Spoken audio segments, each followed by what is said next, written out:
interesting about this is we're going to see Josh Bourque.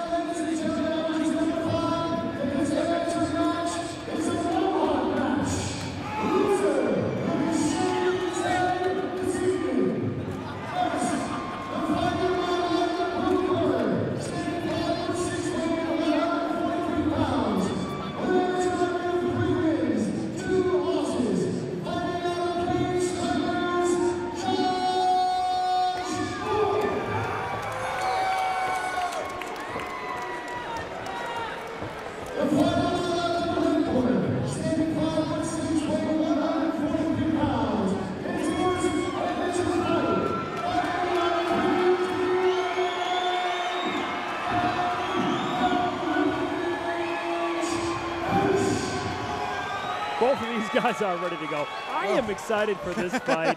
It's the first ever GFL Mohawk match. Loser shaves his mohawk, and I'll tell you, Josh Bourque's trademark red mohawk is the thing that sets him apart, and I have never seen his hair as big and high as it is tonight. And he's starting off. Ooh, nice big right hands from Kersch. And Bourque digging for a takedown. He's got his hands locked together. He's going to get that double leg. And Kersch immediately goes to that Arm guillotine. But once again, Bourque is inside control. And at this point, it's just a control move. It really is. I think it's interesting that Bourque was able to get the takedown. And I think he just needs to settle down right now. And yeah, he's going for the crossface. He's doing the right thing. He's going for the crossface. You have to wonder if the mohawk is making it hard for him to get his head out of there. It is a little bad like. But he's going to get out. He's working here, but I don't think Kersch should be wasting his energy here from this position because he's going to burn his arms out. And sooner or later, Bourque is going to get out of there. Or he may be trying to stall. Kersch may be trying to stall at this point so that he can get a stand-up. He landed some vicious right hands on Bourque. He really did. He got the better of the striking early on, but he doesn't look like he's trying to regain guard, which is what he should be doing if he wants to hold on to that neck. Absolutely. Well, and Bourque, there he goes. He's going back to the crossface. He's got there he goes, and now he's out. And now Bourque is going to look for some hammer fists. He's going to look to pass and take him out here. And Kersch's back is flat. He doesn't look like he has an active guard. He's finally starting to shrimp in a little bit, but. And now Josh going to that sit-through side control, that more wrestler scarf position. Now he's transitioning to a more traditional BJJ side control. He's actually got his legs the wrong way. He needs to get his right hand up by the hip and get his left leg out to put his weight down on him. And I think Josh is really a stand-up fighter, and you know, his jiu-jitsu and his wrestling is really nascent. He's a very strong kid, but he's making some pretty basic jiu-jitsu mistakes here, some pretty basic ground game mistakes. But it looks like he's really trying to dig for this. It almost seems like he wants to control and show that he can control. Yep. He's stepping over right now. He's looking there, and Kersch did a nice job of framing with his elbow and pushing the hip away. Josh obviously has some passionate fans here tonight. There he goes. Now see, that's a much better side control. He looks to pass him out, switches his hips, and it looks like he's digging in there, trying to get that head and arm control. Interesting, you saw Kersch just throw a knee to the body from the bottom. And Josh was doing really good before with some elbows and some strikes from the top. He's not really doing that work now, but now he looks to pass. He's got knee on stomach with a 1-2 before the bell. That was interesting. You had the knee on belly and both guys delivering hard shots as the bell rings. Absolutely. You wonder a few more seconds how many more shots would have been delivered. How do you score this first round? You know, I think personally I would give it to Bourque. He did eat a couple of big right hands, but he recovered from them very quickly. He wasn't in serious trouble from them. He got a big takedown and he controlled, you know, 3/4 of the match, if not more, from top position on the ground. Yeah, he definitely got that control, but there was such an amount of time passed where his head was caught, and you just saw Ken Kersch holding it in there, controlling that. You wonder if the judges are going to see the shots and see that and say, well, that was the only significant thing that happened. Sure. I would agree with you. I would give that round to Josh Bourque because he did have that control, and especially with the knee on belly at the end, raining down those shots. I think he got the crisper hits that should be considered more significant. Sure, sure. Well, and while Kersch was holding his head, Bourque was landing some nice elbows to the thigh and to the side. And you see, there's that trademark footwork that you're going to see of all Dan Green's guys. Whoa! And big 1, 2, 3, and a knee. And Kersch is just pouring it on. And I would say Jason might be a little in trouble here. He definitely. Josh is in trouble. Josh digging for the single. His corner telling him to go to the double leg. Good, nice control against the cage. And Bourque tries to suck him back, but ends up on the bottom in full mount in the scramble. And Kersch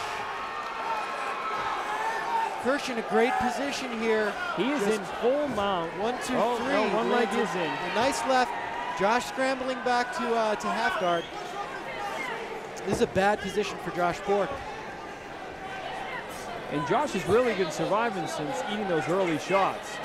Well, and what it appears from the and Josh going high for the triangle.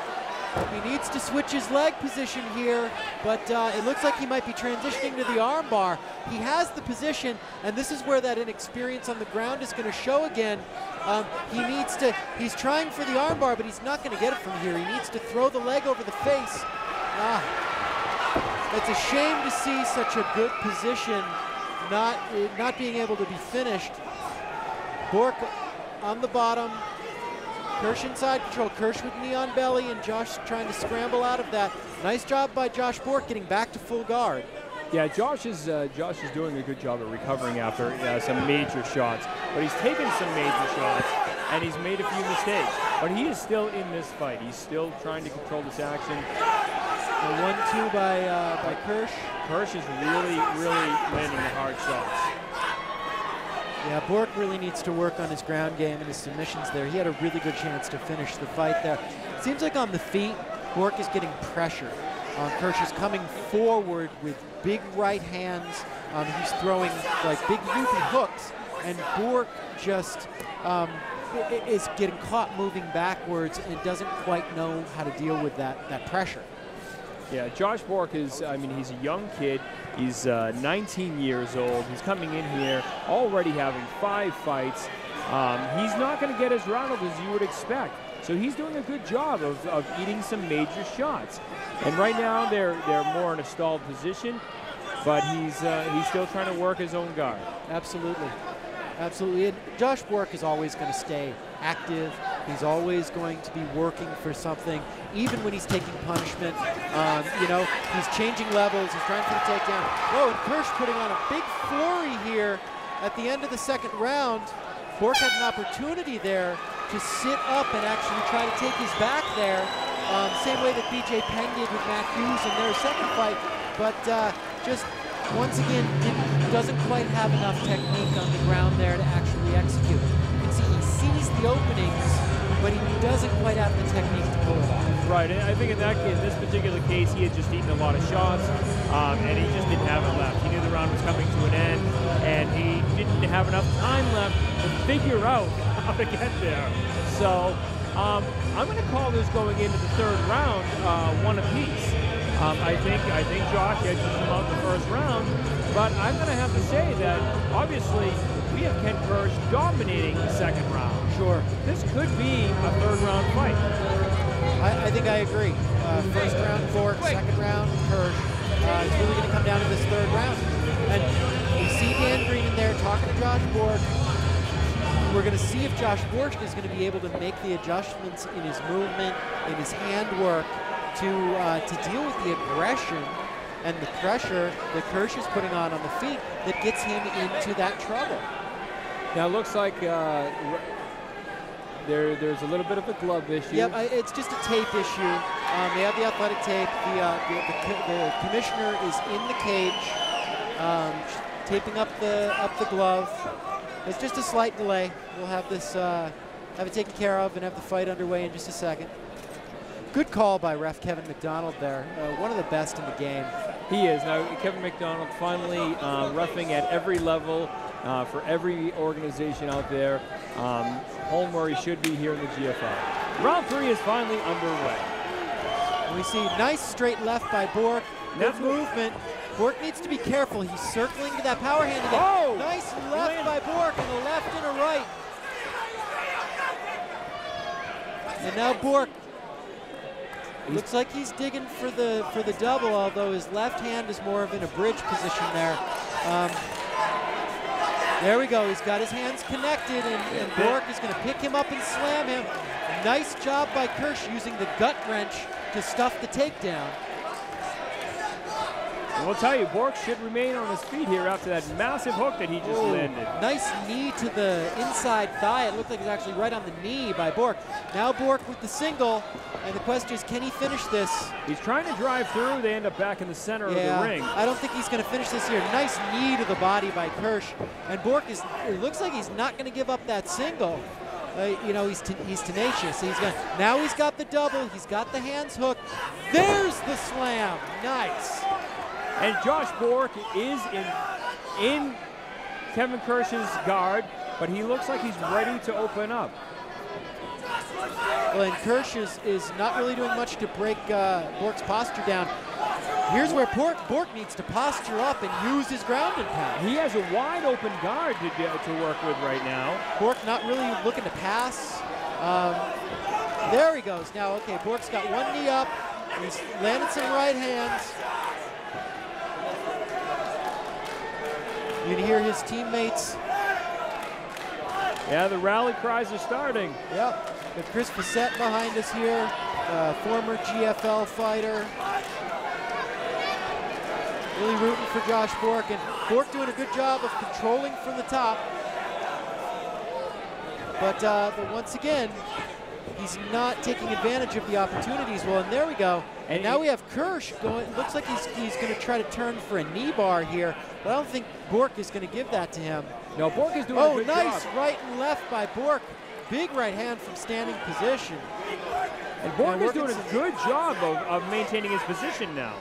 And it looks to me here like Kersch is starting to fade. You know, we had a fight that was even with Kersch taking the first round, or the second round, Bourque taking the first round.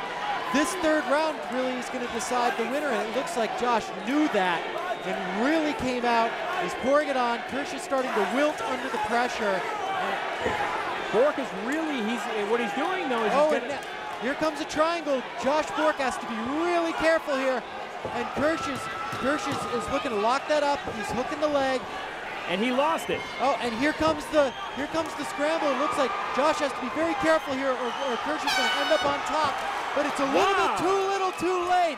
And I think Josh Bourque takes that third round and keeps his mohawk. And keeps his mohawk. Would have been a shame to see him have to shave that mohawk. But honestly, this is one we're going to have to wait to see what the judges say. Well, what did they see in the first round? Right. And that's really what it's going to come down to is, did they see Josh Bourque's top control in the first round to be enough to make up for those shots that he ate early on? It's really going to come down to who won that first round. Second round, clearly Kersch. Third round, clearly Bourque. It's going to come down to that first round. Yeah, and this is, you never know what happens with the judges. You never want to see it left in the hands of the judges. But from our standpoint, I say we call this in the favor of Bourque. I think he did enough to take this fight. Yeah, I absolutely agree. You know, and it's just gonna come down to, did the judges view that initial flurry in the first couple seconds of the first round that Kersch landed to be worth more or less than Josh Bourque's real dominance from the top, although not really doing a lot of striking, having a lot of damage, but really controlling from the top for the majority of that first round. Absolutely, and Ken Kersch, let's hand it to him. He's 30 years old, coming in for his first fight versus a 19-year-old that's already fought 5 times. What an amazing fight, an amazing second round for him. He really controlled it and was close to ending it, I think. Absolutely. Well, it looks like the judges are taking a little bit of time to render their decision here. And you always have to wonder, what we're seeing right now is it being explained. It being explained to the ring announcer. Yeah. Well, and I see referee Kevin McDonald sort of crossing his arms. He has that look on his face. This might be an interesting decision. You know, it's never a good thing to see that look on the face of the announcer and the ref. No, it is not. No, it is not. So we're going to find out what happens here. And they're conferring. GFL President Dan Bonnell in the ring. Dan Bonnell, former GFL fighter, former WCF fighter, one of the top-ranked 135-pound fighters in New England, GFL president, GFL matchmaker, just one of the most knowledgeable and experienced guys in the game in New England. And I'll tell you what I'm seeing right here. I'm gonna guess that we're gonna hear that we have a split decision. There was too much discussion going on. Yep. To have now to we're going to go to explain. Mike Cotrobas for the official decision. Cross your fingers, everybody.